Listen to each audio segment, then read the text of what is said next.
Oh, does your wife like watching me masturbate while I sunbathe?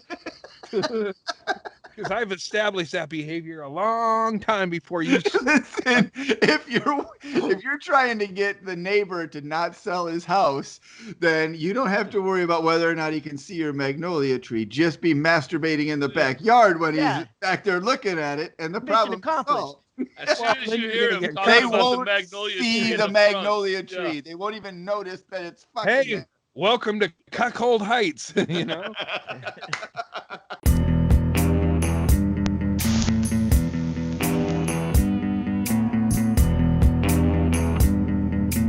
See us back. Joe Rogan's the only one spending in the comedy store. So they just dropped out the front windows. Jokes spilling all over on the street. Terrible. Get them while you can. Blacks and whites dancing differently everywhere. I had the news off for it. You know, like what did Stanhope do? A whole week of no news? The equivalent. 28 days. So the equivalent of that in today's is I didn't listen to the news this morning. So what's gone on? What have the tanks rolled over some innocent hippies? Yeah. They were just smoking weed and the fucking tanks rolled out and fucking holy shit.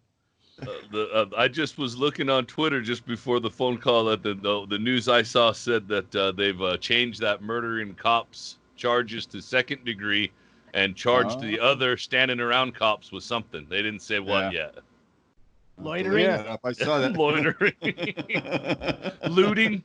Pretty much when a cop in Minnesota does something that causes hundreds of thousands of people in Amsterdam to show up and fucking protest, you know, it's like you crossed a couple of fucking lines there, man.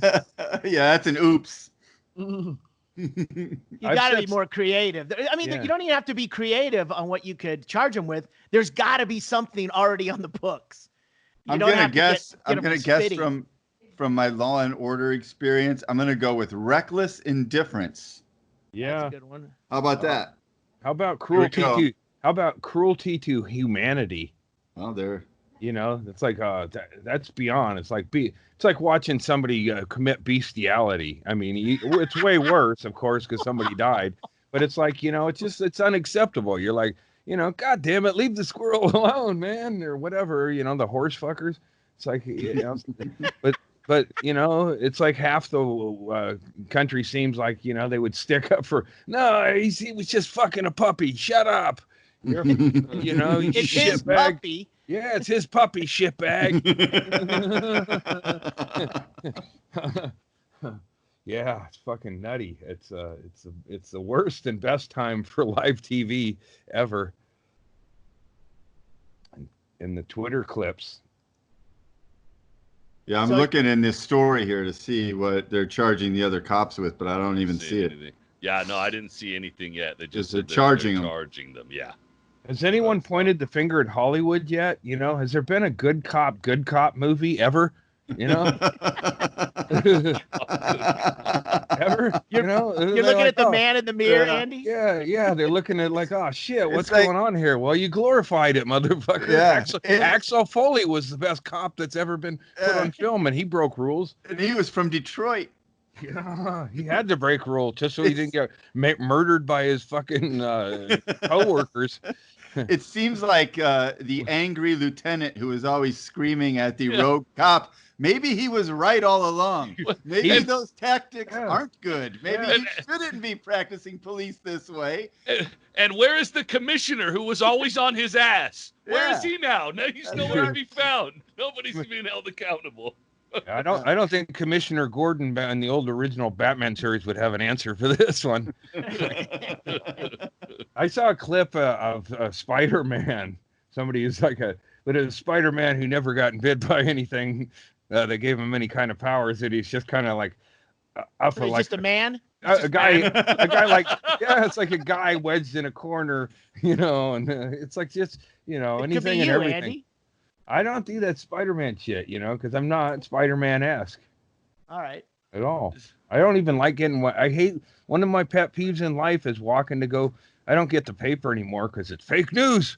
But I don't get a newspaper anymore because of the fake news aspect. But when I go out there in the morning, I'd always walk into some fucking ambitious spider would put a thing across the thing, and I'd walk face first into it. And I used to call that webbing back in the day, but and then I found out that's a whole different thing in prison.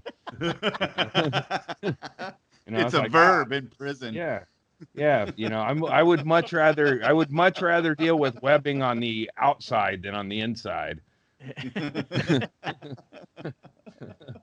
You'd also rather be the webber than the webby, I guess. Yeah. I've actually got, it's just like if you sneeze in your hand and then you want to, you don't want to have your whole hand sticky. That's not, in your hand. Why are you ever sneezing in your hand? What's the scenario in which the hand sneezes? Okay, well, look, if you got a bunch of your nose is plugged up and Kleenex aren't available and you don't have an old shirt or whatever, and you're in the shower, and then you can go, well, or whatever, I got trees that have snot all over them, but that's the same skill set you need for webbing. All right. Snot rockets. But snot rockets, that's a cover one side and blow the other. You don't blow it into your hand as a. It could have easily been called. It could have easily been called. I do both on like this and then pinch it off as it comes out and sling it like a web. Yeah. You guys are Philistines. This is pre-COVID now. Yeah. Come on. I thought Chad was going to pinch his both nostrils and then it just comes out his mouth. Yeah. So Chad, tell me if you've added this since COVID. And then I hit it with hand cleaner. Like, I'm good. Okay, good. If it's coming out of me, I'm safe.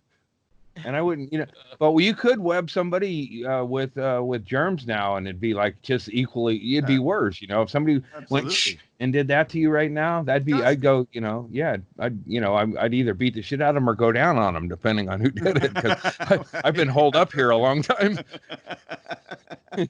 Either way, you're fully committed to a new sort of relationship with that. I would take it on as a hate crime either way. Fluids are getting exchanged. Yeah. So, but the prep work for the other, but it could have been called cock rockets, right? Instead of webbing, it's like, sure. And then it's like, anyway.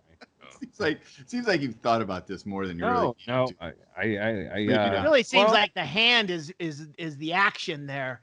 I mean, it's just webbing, but I wonder if not a cock rocket. It's a cock deposit. If you guys all have your big gym action dolls, I think we could follow along. If you push their back, they kind of did a thing like that. And they weren't Nazis. They weren't Nazis.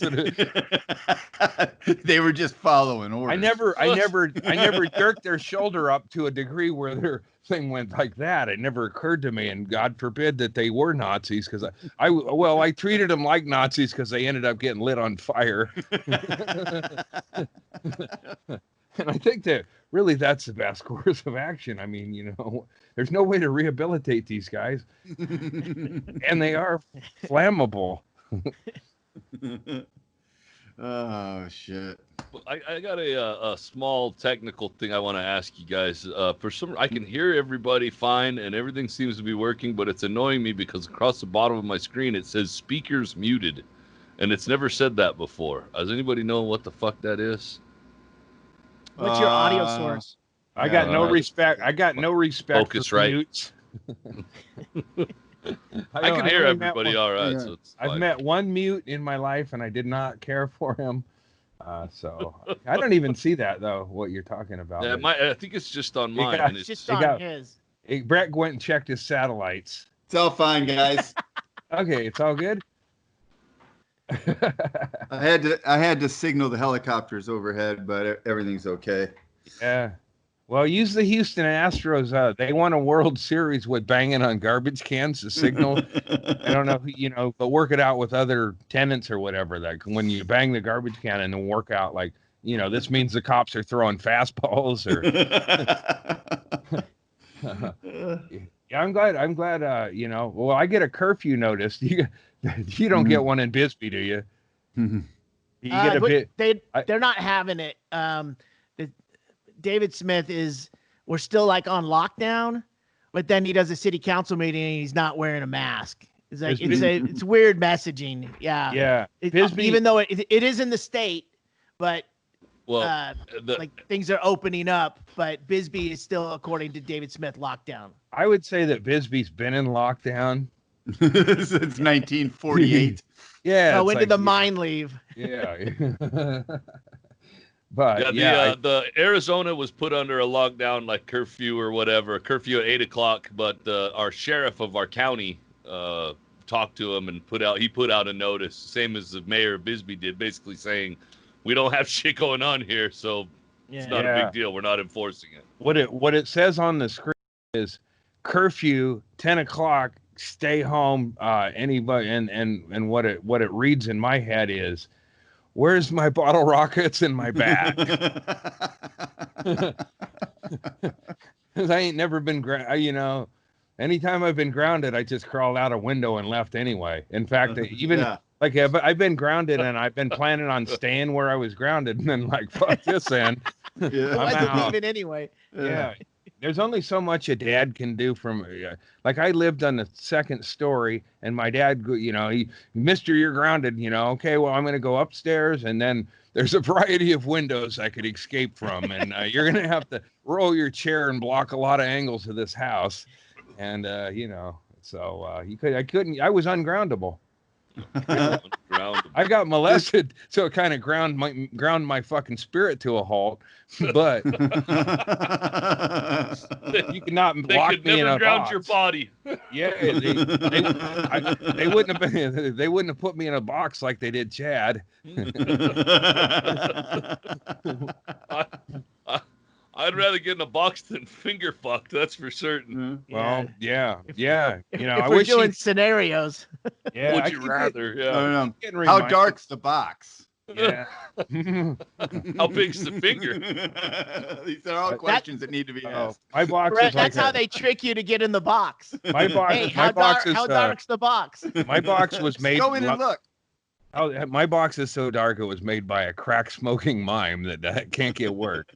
That's how dark mine is. It's like it's invisible, you can't see it, but it affects me. But you can't get out of it, no matter what. Damn motherfucker! And then I look at the mime for help, and he's all fucking blowing off the fucking crack smoke. It's like that. Anyway, it's like that Sacramento Slim, the pimp. You're only going to get so much sympathy these days. There ain't a lot of. You notice that is like a. It's like some old fucking guy gets wheeled down in a cane, thrown down by the police, and you're like, God damn it, this is outrageous. And then there's a 4-minute video of that guy trying to get up, no police around or anything. It's like, it's like, it's cool you're getting the footage, but could you help the old fucker get it reestablished? God damn it. Yeah. Everybody's a professional journalist with their cameras, and they don't want to help. Yeah. Yeah. I think, if you're going into battle, the last thing you need, do it like the cops. You don't want footage of yourself committing fucking hate crimes. They turn that shit off, and then what about those cops? The motherfuckers they got their badges, their badge numbers covered, and they got Velcro, and they say it's in support of. Yeah, fuck you. Black Lives Matter. You covering your. What was a tribute? They put the black over the badge number. over the legally required identifying feature of their badge. Yeah. Just a coincidence. I'm sorry. I'm gonna do that with my driver's license. Here's the shitty thing about all of this is that at this point, I have to disbelieve everything I see until I fucking can be, evidenced of some sort, because everything out there is being manipulated and bullshitted. It's like that whenever they had the picture of Trump holding the Bible and then they showed the picture of Hitler holding the Bible. I told Jenny, I go, that's too perfect. Let me look. I researched for 30 seconds. I go, that's fake. The one I think Andy retweeted. Which it one? yesterday. I know which one. Which one? Yeah. Which one was the fake holding the Bible? The thought. It was Hitler. Hitler was actually doing the Hitler salute in that picture. It's like doing the Macarena. Yeah. But there was another one that Andy posted where there was Sponsored like a by dude Doritos. and he had a child on the fucking shoulders, and there's a dude pointing a fucking gun at them or whatever, And then I look and I'm like, that's fucking crazy. I like watching the arguments that devolve out of that. Like, why would you bring a child to a fucking protest, you dumbass? But everybody misses. If you zoom in on the picture, completely obvious that that's a photoshopped picture and not real whatsoever. And people are fucking arguing over it. Oh, yeah. Yeah, I'm sorry I reposted those because I just, I get into the habit on fucking Facebook of putting articles back or pictures back for myself for private, and then I get into so I just want to look at it again, but I don't I don't have an opinion on that shit. If it's if it's a photo, just do a screenshot of it and you can look at it and then go see what the information is. You don't have to share it on Facebook to save it.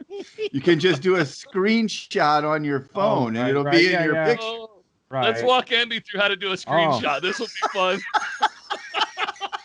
I turned it off. Oh no. Okay, but I shot my screen with a bolt. Whenever no, I know what screenshots are. It's restarting. I don't know what's happening. Most of my screenshots are like this, and they're a fucking mystery to me how they happen, and they happen like lightning or hiccups. Every once in a while I'll have a screenshot, and I'm like, how did that happen? And I can never figure it out. He's in the other room, standing on his head, trying to get it to work again. Yeah, someone told me this works. I think I got to hold my breath. Yeah, so I'm not good at that sort of technology, but it's good because the machines are going to attack us, and I won't be that intimate with them. Some of the worst shit that we've seen. I do try to do a little bit of research on stuff that I repost to make sure it's not blatant. Like it's like the shit you talk about, Chad. If it's a guy pointing a gun directly at a child's face, you think this can't be fucking real. But in the world we live in, it also could be real. It could be, but I mean, but your instinct is, I hope it isn't, and then you check and you find it isn't. But there's some other shit. I reposted one that was from Charleston, South Carolina, and then I saw the story in the Charleston paper about it.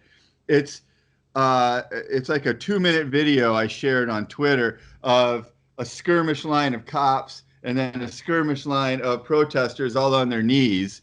And the one guy is talking, and he's just saying, I'm just like you. I'm scared. We're all scared. We're all on the same team. And it goes on for like a minute and a half. And finally, they've had enough of it, and they just break open their ranks. And the 4 big guys come out and come up and grab the guy and haul him off and arrest him. It's like literally just talking. Like there couldn't be of all the times you've ever heard anybody complain about being censored on Twitter and having their First Amendment rights violated. Here is a full video with context, because you get the first 90 seconds of the guy just talking, and he doesn't even say anything like, I'm going to murder everybody here. I'm going to start this place on fire. And it's like, there couldn't be a more egregious example of violating someone's First Amendment rights than the cops doing this.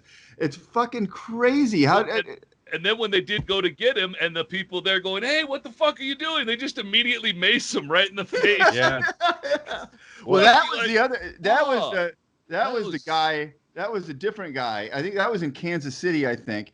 Because the guy in Kansas City was the other one I shared, but the guy in Kansas City, you could see what happened. They were all on a curb, and as soon as this guy stepped into the street, he took one step forward as he was talking, and then he also took a step back up onto the curb. But it was too fucking late. As soon as his foot hit that curb, they fucking swarmed. Right. The one in Charleston, everyone's down on a knee, and it's like, what the fuck? They just, but they're both terrible examples of violating someone's civil rights. When they cleared out that group next to the White House for no reason, when they were just sitting there, and all of a sudden they went. It was for a reason. Well, it's like when Hollywood's like, hey, you guys, when Hollywood moves the bums off of a street corner and replaces them with guys dressed like bums. It's for a reason, for a shoot. It's a photo shoot. I saw in that footage where they were clearing those guys, a guy was actually trying to move out of the way. A cop turned his riot shield sideways, swung it like a fist, hit the dude. You can see blood fly out. I was like, holy shit, that was a brutal fucking hit. I mean, my experience with the cops when in St. Louis, I talked about this before, where I did the swimming pool after hours violation, and then the guy the clerk was yelling at us, and then but I didn't run from the police. I ran from the idea of the police and the police, and I'm a white man, as white as a white man can be. You know, I dance that way and I run that way or whatever. But I knew they were coming, and I sensed, but they were the one was down at the lobby talking to that guy, and I'm like, oh fuck no, this escalated, and then I took off running with this guy Alex, and I go, it's like, hey man, separate, it's like, I don't want to run. This isn't a time to run with somebody, and he goes, I got warrants. And I'm like, okay, it's like every man for himself, hey, all the oxen free or whatever. And I took off and I went running, but I was terrified because I'd crossed the line from putting up with, it was like whatever it was going to be yelled at, and that's what I would have done 100 times, 1,000 times now, because when I took off running and then that one cop, he saw it. And he starts following, but he's about 100 yards behind me, like a whole football field. I'm flying. I'm like, I got adrenaline, a little cocaine in my system. I'm like, fuck yeah. And I got running shoes on, swim trunks. And I go running and then go ahead. No, but I go running and then there's a cop car coming down. And I'm up in like a mall district. So a cop car comes down the wrong way on a street. That's where I'm eyeballing, It's like you start, and I like saw Predator. You're like no shit. Readouts on your fucking your my mindset was, fuck, I hear the story. At this point, I hear a cop yelling at me from way behind, and then I see one coming down the road the other way, and I see a dumpster, and I'm thinking, oh no, I ain't gonna be that guy. My brothers used to pull similar shit, and I did not hide in the laundry hamper after the first, because they will, it's like they'll mock you, and they'll still beat you. The hamper, you said. You're right, yeah. So I went and I split right from the dumpster, and then the Alex guy was, I don't know where he went at that point. We'd split up. But then another cop car comes racing through the lot like it was Marty McFly trying to hit the fucking future. And he's the first one that I had a conversation with. But it was pretty one-sided, where he was threatening to blow my fucking brains out. And then he did something that Glock, and it's like he did something rhyme with Glock, and it's like I was like froze up like you do, and thinking, is he rhyming? It's like, oh, Glock, I'll shoot you in your fucking cock or some shit. And I was like, fuck. And then I did what, I went all froze up and Christ-like, in the light. He had a high beam on me, and he's got a fucking Glock. I know there was anything under the flashlight, but he let me know he had a Glock and he was willing to blow my brains out if I did. And I was like, and then this is the biggest fucking, I didn't mean to, but I said, I know, I watched the show. Like, Big fan. Yeah, big fan. I've seen episodes out here. I really like them. Out here in St. Louis, they're some of my favorite episodes. So I went Christ-like and froze up, and then so there was like 2 guns on me at this point. And then the fat cop, he's fattish. He comes, I hear him coming, and then I go to the ground on directions, and I'm spread out and everything. And then I'm like Christ-like, and he goes, get down on the ground or I'm going to blow your brains out. It's like, there's not. And then so I go to the ground, and then the cop who I didn't run from him. Like I said, it was the idea of a cop. And then he fucking, any official in any fucking kids league of football, any league of football would have called late hit, unnecessary. I was as prone as a fucking prone. And I was like, I don't know if my white man privilege laminate wasn't showing, but I think, Andy, what you just described to us is you were being pursued by the idea police. I got I got blackballed because they treated me like a black man and beat the, well, not beat the shit. No, they treated me. I got white man privilege. Yeah, You're not dead, so I mean, on some level. Even though I did everything that they asked me to do with guns drawn on my fucking head and threatened my life, I cooperated 100% and even called out to them. I'll buy merch later. I love the show. Discover. 2 tickets to the policeman's ball. No, fuck no. I want 10 tickets to the policeman's ball and the fucking VIP pass. Yeah, I'll take a table. And this was a Sunday night. Stanhope did the Saturday night show, and then I did Sunday night. So I was like, and I'm getting the cop who came up behind me. He put his knee in my back, full weight. I'm prone on the cement, and he piled on, so it knocked the wind out of me. And I couldn't breathe. He knocked the fucking wind out of me, and then he's fucking knee in my back, and he won't let up, and I'm trying to say something, and then eventually he yards me up, and he's fucking in my face. He's like yelling in my face, "Are you out of your fucking mind, running from the police?" And then I thought I'd been molested, of course, and but this guy. Did you shout that? No, but fuck no. I didn't want to. Molested, of course. But that was the feeling I had. I was in fear, and once he put his knee in my back, then he handcuffed me tight as if I could say so, if I could have said something, this is my standard thing whenever I get handcuffed. I'm more of a medium wrist, but they always go small. They always go small or extra small, depending on their mood. And he still hasn't learned that the cops don't like to be mocked. Yeah, the joking thing. I wasn't mocking him. This guy. Them you are. All I could do was say I watched the show and I cooperated. They don't get the jokes, Andy. Trust me, they don't get. They're funny to us. I can't even be fun. I can't not be funny even under duress from the police. But I was like, I watch your show. It's a curse for you. Go to your audience. So he handcuffed me. He's in my face about 2 inches from me, and he's fucking yelling, and I see his veins bulge. I don't even know what he looks like. He looked like angry G.I. Joe with neck bulging things, and he's fucking obviously military, muscle fucking dude, and he's yelling in my face. Waiting and I to thought, crack some skulls. so the first thing I thought was he's going to fucking make out with me. I thought he was going to forcibly jam his tongue, and I'm just like horrified of everything going on. And the other cops they still had their guns on me through I'm handcuffed. It's like, and all I did was I was a participant in an after pools violation at the hotel. Like after it says pool closes at 10, and I was there at about 11:30. That was it. There was no crime, nothing. It was reported as somebody was breaking into a motel. Like, what the fuck?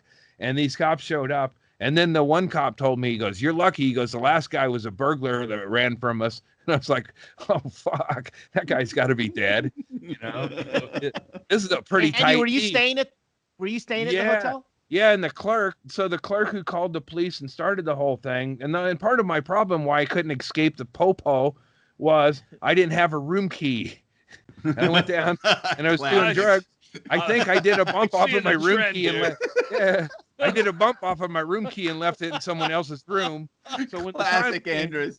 So I ran for a minute there, Andy had me believing he was an innocent victim in this whole scenario, and then all of a sudden it came flooding back like this is probably not even remotely close to how this went down. Has there ever been an Andy Andrist hotel experience that didn't at some point during its run include Andy not having his key? Like that's always that like a show that hits the classic tropes that it goes through on a plot twist. It's always at some point during the run, Andy doesn't have his key, and we've got to deal with. Okay, Andy. So once we get corporations to listen to us, let's go with laminates. I want a room key laminate. It's like on Different Strokes. What you talking about, Willis? Yeah. That is Andy's I don't have my key. Yeah. I mean, I smoke there's crystal. a cleverer way to do it. We'll let the writers take care of that. You know they're about to go to Act 3 once we hit Andy lost his key. It's like, all right, now we're gonna fucking The wrap arc. this up. Yeah.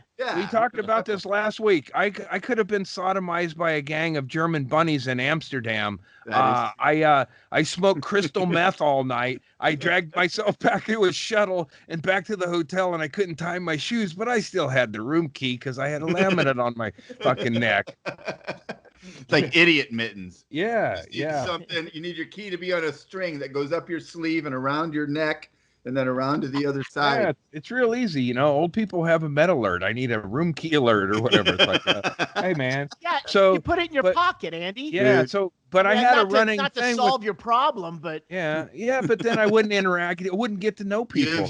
Also, you've seen Andy and his general like nervousness, anxiety sort of habit of, you know, just the way he packs his suitcase and unpacks it and puts it by the door and he's ready to go. And it's the same thing with the hands in the pockets, take everything out of the pockets, look at what's in those pockets, put it all back in, set it over here, Put it in take it over, Andy, put it over here, put it in a different pocket. Now it goes into this pocket. Andy walked home. Andy walked home and couldn't find his phone, and the next day he found it in a fence. So I mean, it could be anywhere. Greg, I lost my phone, woke up in blackout drunkenness, sniffed gasoline, got all the way home across the state of Oregon, and then figured out I didn't have my phone. And it took the guy, I go, maybe it's in your car. And he goes, no, that's impossible. I walked you to the condo or the Airbnb. And then he walked there, like it was 3 days later, he walked there and somebody put it on the fence. But the problem is I don't care about possessions, but sometimes you have to. Yeah. Don't worry, dude. Bill Gates is going to have us all microchipped in a couple of months, so you'll be able to get back into your room just by holding up your wrist, and it'll be a little thing. You put it by the door, and you'll be in. Be fine. Yeah, but then how do I go criming? That's important to me. I don't want to live in some free democracy where I can't go criming because everybody else is criming it up. You're gonna have to about it. Yeah, this no, is I the think last you're big hurrah on crime right now. Yeah, no, find a way. Chad said our grift is the best grift, is because instead of stealing, people send us money for drugs now and again, and it's like, oh my God, like I was prepared to fucking cash in bottles and cans, and somebody send me enough to get top shelf weed. Put his Venmo back up. Go to therapy anyway. So what happened with those cops and that thing? That was like after it calmed down, but I was laying on the ground, and this guy's like, "What are you doing?" And I'm like, I'm a comedian and I work, and I'm like, I was handcuffed, so I was like pointing to the Funny Bone sign with my head. I work you see that comedy club up over there, I'm sure they give tickets to the policeman's ball. So most people do the thing where they point at the marquee that their name's on it in order to get a better table, or hey, I'm the guy from the thing. Like, look, you're the guy. Oh, come on in. Everything. Andy does it when there's a cop with his knee on his back and he's being cuffed and yoinked up to standing up, and he's like, oh, right over there. Like it was okay. Here's the fucking weird part about that night is Stanhope left, and then it was like a Stanhope show. Like, it was like we had 3 or 4 shows, and it was Stanhope, and then he left, and then. Hours later, I'd be calling him saying, "You wouldn't believe what that cops." The show that night, I don't know what they called it, or free ticket. So you did the show. You did the show. Doug was gone, but he was gone. So you opened for Doug. For Doug, but then on Sunday night you headlined. I got the close on, and it wasn't a Stanhope crowd at all. It was free coupon Sunday night. Well, I was gonna say urban night. Maybe it was free coupon night, but most of the audience was black, and I'm not fucking kidding you. There was a black man with a black dummy ventriloquist sitting in the front row.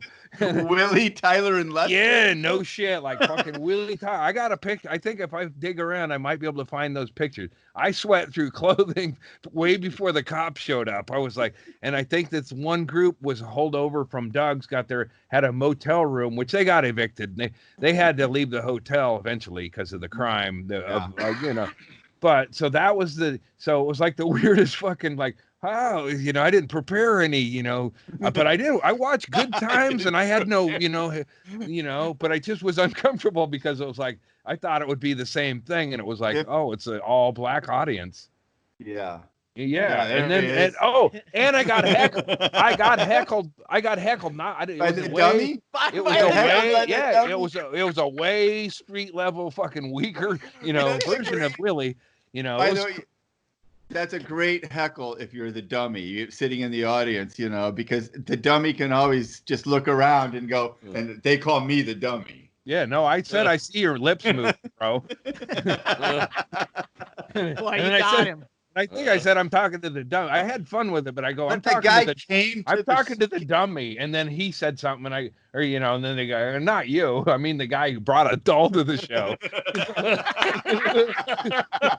I had fun, but it was like I never felt quite, like I wasn't gonna get beaten down that night. I sensed I was gonna get beaten down that night, but maybe because I became so immersed with that crowd, I took it from the popo later because I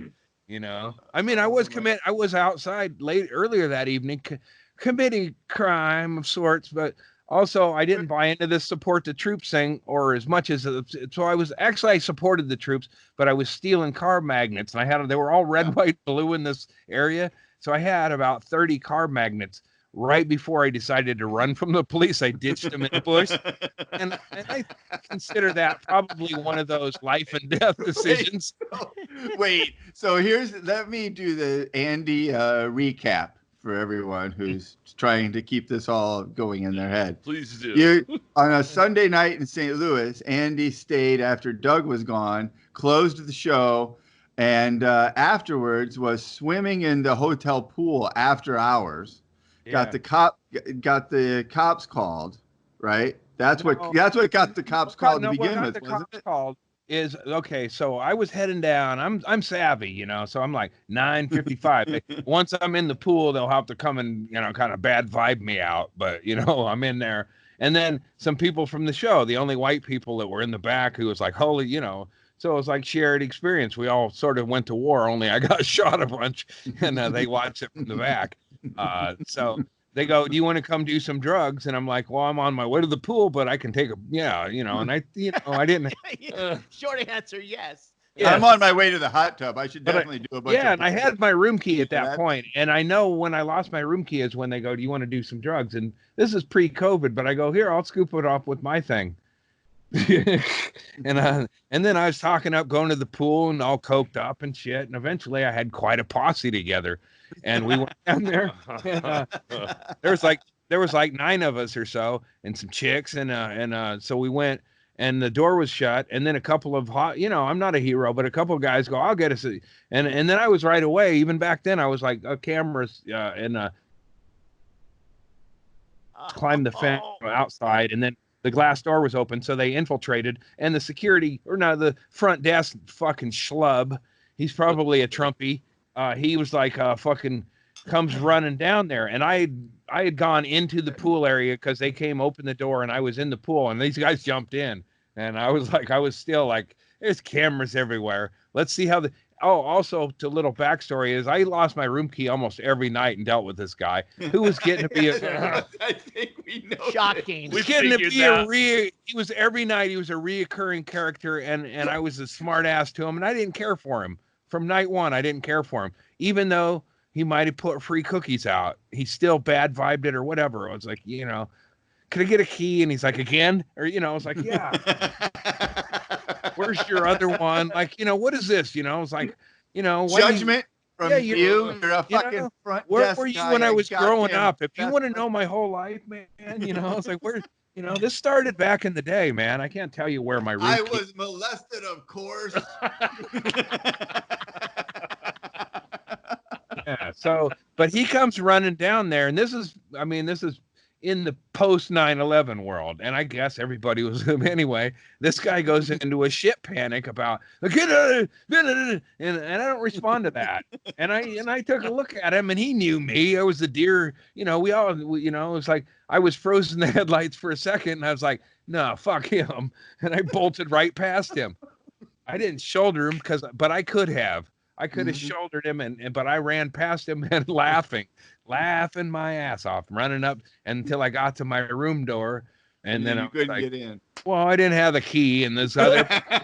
I knew where my room key was at that point. I just did a bump off of it, and we went to go swimming. And I figured, well, I'll leave it up here because we'll be doing the rest of that pile of cocaine after we swim.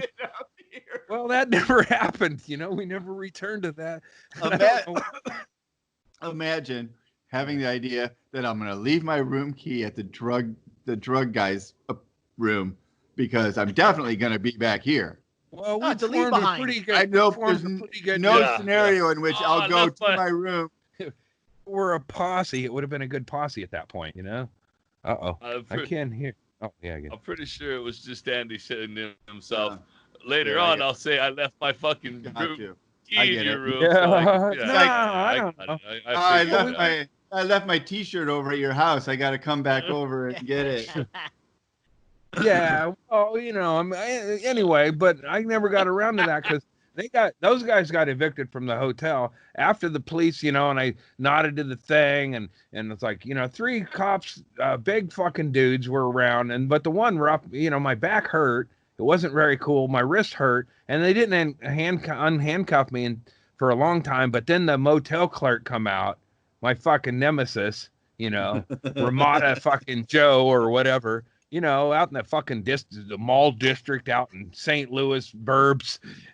And this guy comes out, and he threatens to throw me out of it. He goes, "You're not going to stay in our hotel."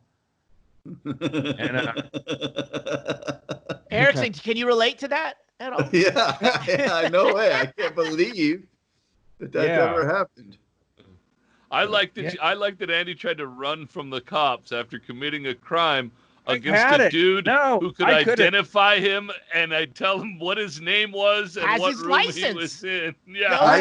His cars. I was one cop away from hitting the off ramp going the wrong direction with Tiger Asics and a full head of fucking adrenaline and coke.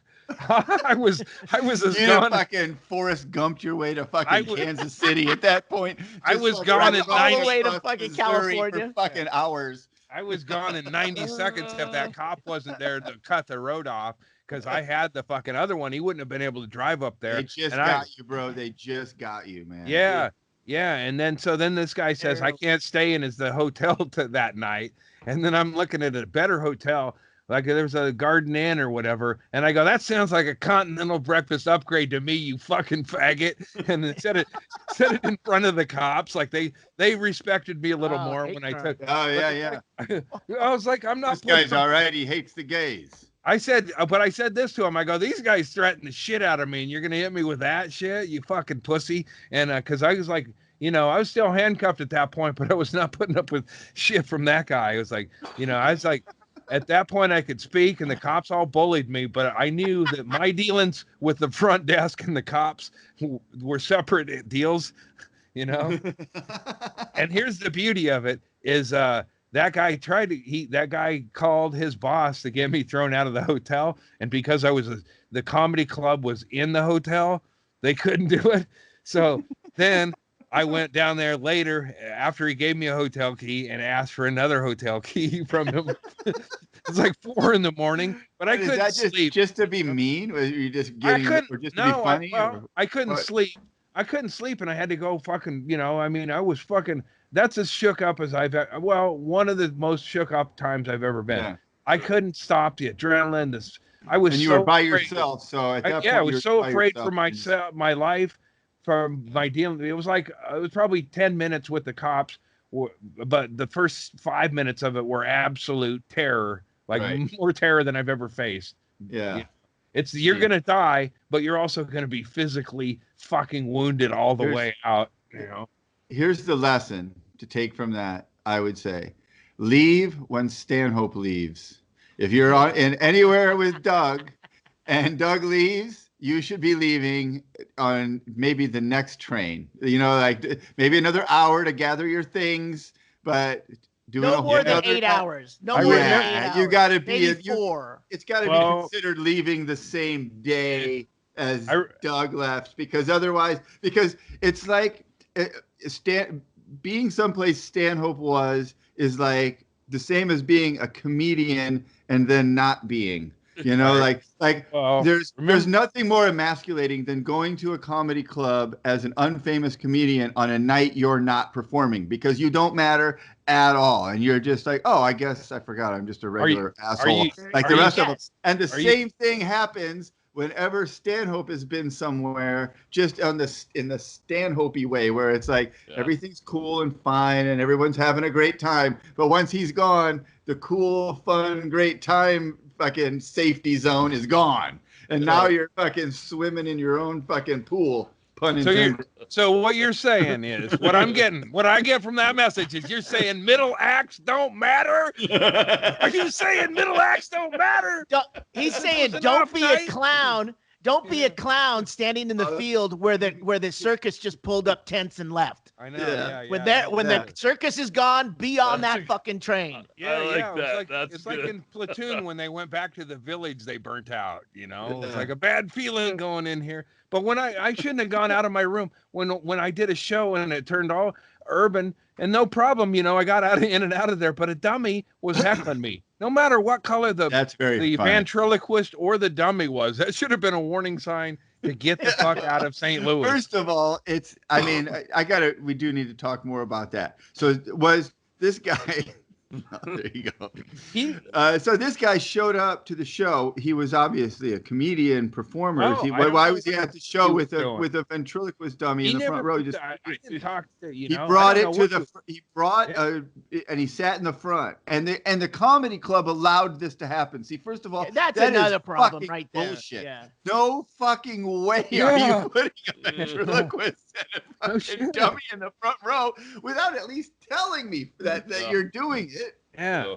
I went, my daughter and took her to the American Girl doll restaurant, and they have little doll placements where you can sit a doll down with you. My daughter didn't have American Girl doll at that point, none of them, but she had a pink monkey that she had. It was just, Cece was the name of the pink monkey, and we took Cece to the American Girl. It was her like Calvin and Hobbes. It was her tiger, and we took it in there. And there was a very gay black waiter, obviously gay black waiter. I mean, I could tell both from the moment we talked. You could tell he was obviously both black and gay. Both. Oh, he worked at the American Girl, though. You know, he fit them. You know, but he denied. We could not put the pink monkey in the doll chair. We were not. We would have had to leave the restaurant. No shit. I mean, it's like Andy. Yeah. I think we need to state that American Doll restaurant is a place that sells more dolls than food. I mean, their whole thing is to get you in there and go, well, how come there's an empty seat? Well, we have a doll here that you can buy. Well, imagine this. We ended up surprising my daughter with her first American Girl doll, and Cece got displaced. We took that pink monkey and pulled it out of that chair and put it in a bag and put Alicia, the white American Girl doll, no fucking drowsiness to her. Just a fucking lumpless, fucking soulless corporate. See, that's a perfect example of you being a person who has grown and evolved from the time you were a young child to a parent yourself. That's good parenting. You want your daughter to have a nice experience. She gets a new doll. She's learning to nurture and care for a doll as a way that she will learn to do that as an adult. Where when you got your baby Drowsy, you were forced to chuck it in the street in front of a fucking chip truck because you lived in a place where your brothers just beat you down mercilessly. So instead of you coming out of that like an asshole, you came out of it like a guy like, all right, I'll take my daughter to the stupid girl doll fucking dumbass thing, and we'll buy her a dumb doll and we'll do it. That's good. Here and okay, I'm no ventriloquist, okay, and I never. Well, I think you have to know that the word is actually ventriloquist and not ventriloquist. That's a start. Whatever. Well, I don't spray spiders neither. But Cece and she, my daughter, eventually, because I had these 2 pink monkeys. One I got for her before she was born. And then it was kind of like I communicated. It was like, yeah, like what about Bob? Like, lady, talk to the monkey. But Cece had a distinct personality and talked to her. So Cece got discriminated against and got put in a bag and replaced by a white girl baby doll. But don't think that Cece, didn't have anything to say about it. Cece had a lot to say about it. And my daughter was like, this was a broke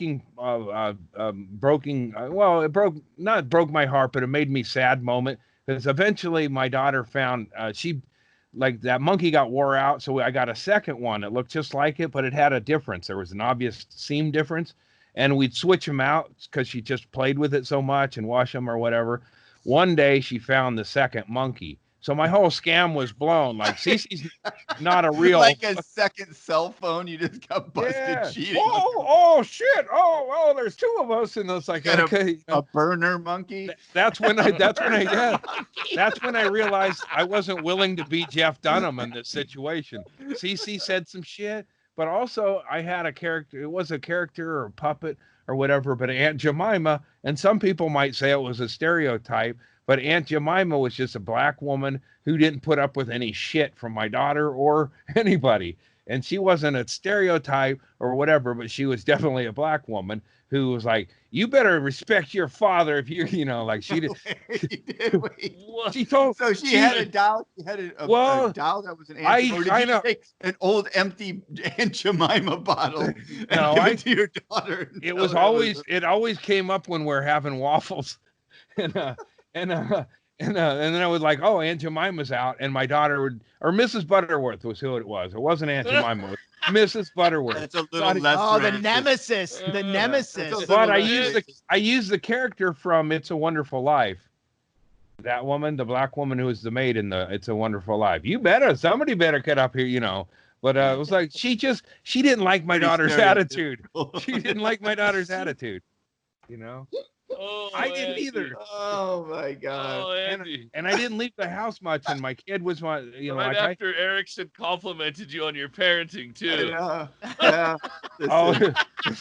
This was my other favorite. Complicated. Was when I had a corporate complaint or whatever, and my kid was real little, but I was like, can we get that? And I go, no, we can't get that because State Farm ripped us off. They said it was an act of God. Or whatever it was. And I wasn't, she could hear it or whatever, but it was also, I was trying, no, Stan Zorn said that, or whatever. Stan Zorn, your insurance agent? I would try to educate people. I would educate people by talking to my kid. Like, one time at Disneyland, her and a little friend were at Disneyland. We're all in line, and there was a couple that were making out in front of us in line. And my daughter and her friend were laughing. And I go, knock it off. This couple's expressing the desire that they have for each other in public. You gave your daughter and her friend the sex talk in line for a fucking ride. You wanna see kids double over with laughter and embarrassment? and the people, it's like, that's great, dude. If I were to talk to them and I was sticking up for their rights, if he was to put his, where his hands go is none of your business. That's up to them and the cameras around us. That was my favorite parenting thing, is to teach other people by having a child. Yeah. I used to do it. I used to do it by having one of those baby carts that had them aggressive wheels in front. Like, coming through, bro. I don't need to, it's like fucking stop in front of me at your own peril. And then I was the nicest motherfucker after I would heal somebody. That hurts. Jeez, man. That hurts bad when you get your ankle run into by like a stroller or a shopping cart or something because you stopped in front of them. That's fucking painful, dude. Yeah. My kid wanted to go. She didn't want people stopping in front of us. So I hit her. Ah, shit, man. So sorry. Your toddler daughter demanded that you fucking power through this crowded sidewalk. Plow through them. Yeah. I mean, there was, I mean, everything was perfect until State Farm as a corporation decided to fuck me. And then I had to go to battle, and my daughter was my best friend, and she had to witness a lot of shit. The best friends, they're there for you. You're like that old cartoon bulldog who would always have that. He had that little fucking duck friend. Spike. And he'd be like, Yacky. No, it's Yacky Doodle. Yeah. Yacky, look away. Close your eyes. You shouldn't. You don't want to see this. And then he'd beat the fox up. Like that's chompers. You and your daughter. Yeah. And like you and Stan Zorn. You're like, well, honey, you're not gonna want to Stan Zorn. Yeah, that's when I lost faith in God, because I had a lot of property damage and it was an act of God, and I never got any money from God to say, yeah, man, my fault. I tipped a tree over. It was on another property, so it's on you. And they didn't, they didn't want to pay for it. But I used my daughter to, like, this was one where I kind of lost my shit for, and this was in particular because I had this perfect yard. It was like a little state park, and I loved it. I'd walk around barefoot. I didn't eat food that was, I just eat in my yard. Like Adam in the Garden of Eden, walking around like you're the first man on the fucking planet. Yeah, that's chompers. And I didn't talk to adults. Like when my kid was little, I didn't go, like, I would have her do the transactions, and then they would try to talk to me, and I'd go, I'm not doing this anymore. I'm done. I'm an adult, but I'm checking out. You deal with the kid. I gave her about the right amount of money. And they go, do you want stickers or fuck you? I just didn't, I wanted her to be more, ready for some bullshit. And, but when I was losing my shit, they were building these homes next to me. But the guy next to my house, we'd already gone to war, and he was using my house as advertising. Like, look at that magnolia tree, I heard him say one day. And I was like, you fucking cunt. And he's like, he went inside with the client. Like, it's my magnolia tree. You don't identify. No one else can look at it. Yeah, like I said, but it's like, it's not fucking. That fucking cunt. He was selling a lot that didn't. He was selling a house that didn't exist by going, you'll have a view of this guy's tree. No, you won't. And how do you know I won't take it down for spite? But I used to yell at him, and then he had some people put arborvitae that blocked me from yelling at him. Like, touche, man. But this thing that pushed me over the limit. It was my magnolia tree. We're at war now, man. And he was, and so. But here's maybe that would have attracted someone who enjoyed magnolia trees as much as you, and you could have had a nice neighbor that you had something in common with, and you could have remember that met over the fence, good fences, good neighbors, and you meet over the fence, you have a glass of white wine, you look at the magnolia tree, best of friends. You can't coexist with people like that. I'm not going to turn into Wilson and peek over their fence and go, oh, what a fucking fine grill you've got here, encroaching on my lifestyle. Oh, does your wife like watching me masturbate while they sunbathe? Because I've established that behavior a long time before you. Listen, if you're trying to get the neighbor to not sell his house, then you don't have to worry about whether or not he can see your magnolia tree. Just be masturbating in the backyard when he's back there looking at it, and the problem accomplished. As soon as you hear him they won't see the magnolia tree. They won't even notice that it's fucking. Hey, welcome to Cuckold Heights.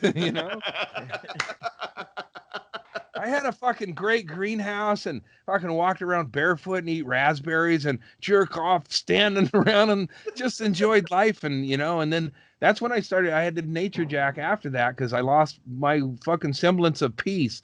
And my daughter had a perfect childhood out there. And then all these fucking big townhouses were built there staring into my yard. And I went to war with them, and I got an electric guitar and an amp. And that's when I, it's like I didn't even know what I needed, but I saw an ad and it said $199 record, whatever that record. Dude, every part of your life is a different TV show. Did you know that? Like this one was problematic. It was child abuse maybe at the time, But you trying to keep people from moving into your neighborhood by being generally disruptive and loud and a problem is a hilarious sitcom from the 80s. Yeah, it's like absolutely. It's all the same show. It's a goddamn cartoon that we're gonna make one of these days. I'm telling you. Keeping the Kardashians away. Yeah. So I started playing. I got this blue Fender guitar. All it looked cool, and I'm sure it was a piece of shit, but I had that amp, and I would sling it out there. I didn't do much gigging back then, but whenever I saw that fucking Tom Walters out there doing a sales pitch in his khaki pants, I'd go out and improv. I'd go out and run out and get the fucking fumble and get the fucking chord and put it in the amp and then put it on 10. You put it all the way over there, and then I would start in. And I don't know if this is talented guitar playing, but I could make a note or a noise, I guess. Better. I could hang a noise in the air. And I live in a valley, so I could put a fucking noise, and it hung there. And then while it hung there, I'd say, Tom Walters Homecoming 2 original designs.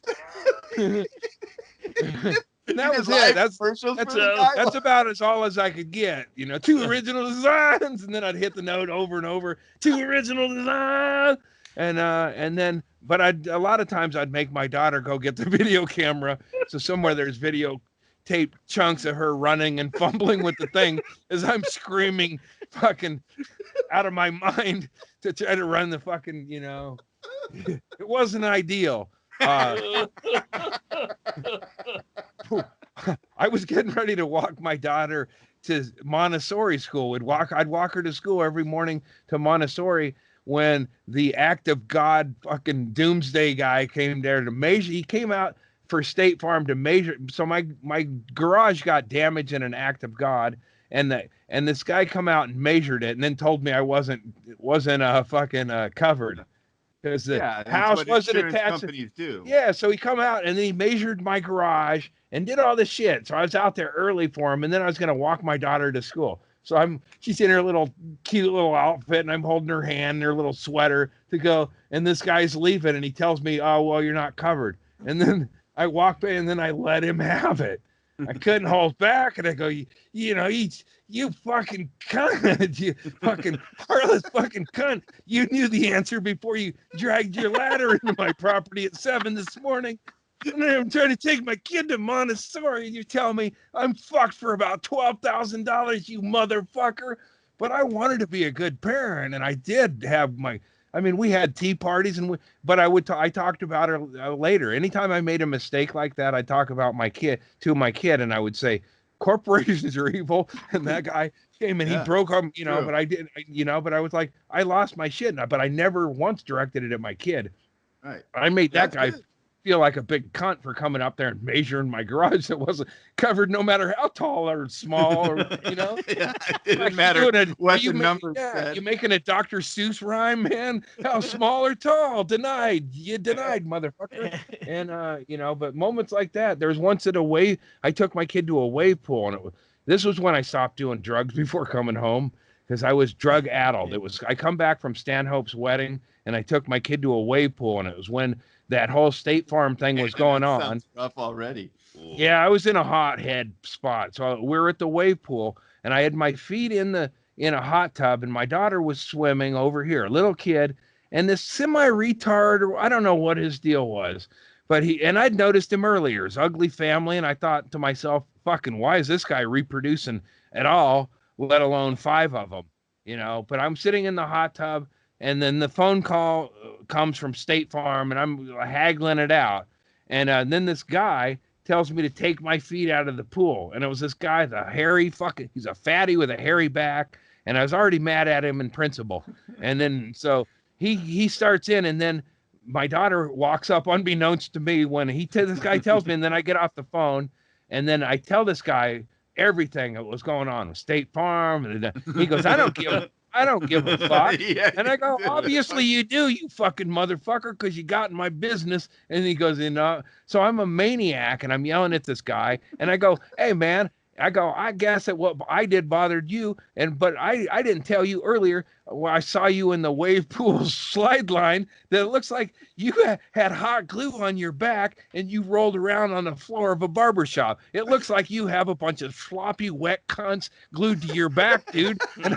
And I'm hitting this guy with I'm still fucking coursing with drugs, and I took my daughter to the wave pool and I'm letting loose on this guy. And my daughter had walked up to see what was going on. I'm telling him what a fucking ugly fucking fuck he is in his back, hey, fucking vaginas. And then later, when me and my daughter are on an inner tube and the waves are going, she asked you what a sloppy wet cunt was. No, but I the lesson I gave her that day was like I kind of let that guy have it. So watch out, he might try to tip over our inner tube situation. I saw him later. I mean, when I let loose on him, it was like that scene in Planes, Trains, and Automobiles where he's like, yeah, you can wipe that smile off your fucking face. Because this guy was very average to dumb. Like dumb. He was a fucking dumb dullard, Trumpy fucking dullard. And I was, like that. And I was like, but it all spaced out, like, you know, like 6 cunts on his back. And I called him 6 cunts. I go, you're like the 6 cunts of the slide line. And that's when I saw my daughter, and I'm like, all right, I guess don't forget to tip your wait staff, but it's like, you know, you can't let things like that bother you, but you also can't be oblivious. You just told this guy, you know, like if he had any pride, he would have tried to tip over my inner tube later.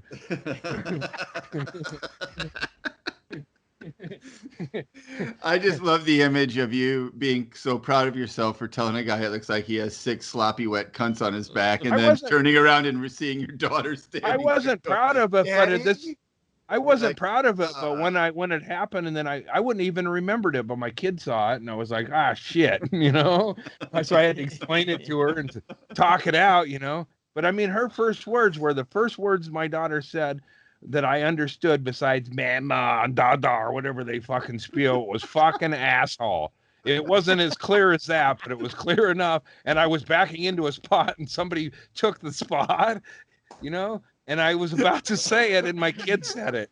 I was like, fucking, you knew how to use it. And I go, and then but I was like, fucking asshole, daddy, fucking asshole. And then what I said to her, right? But I was a good parent, and I just said, I can get another spot.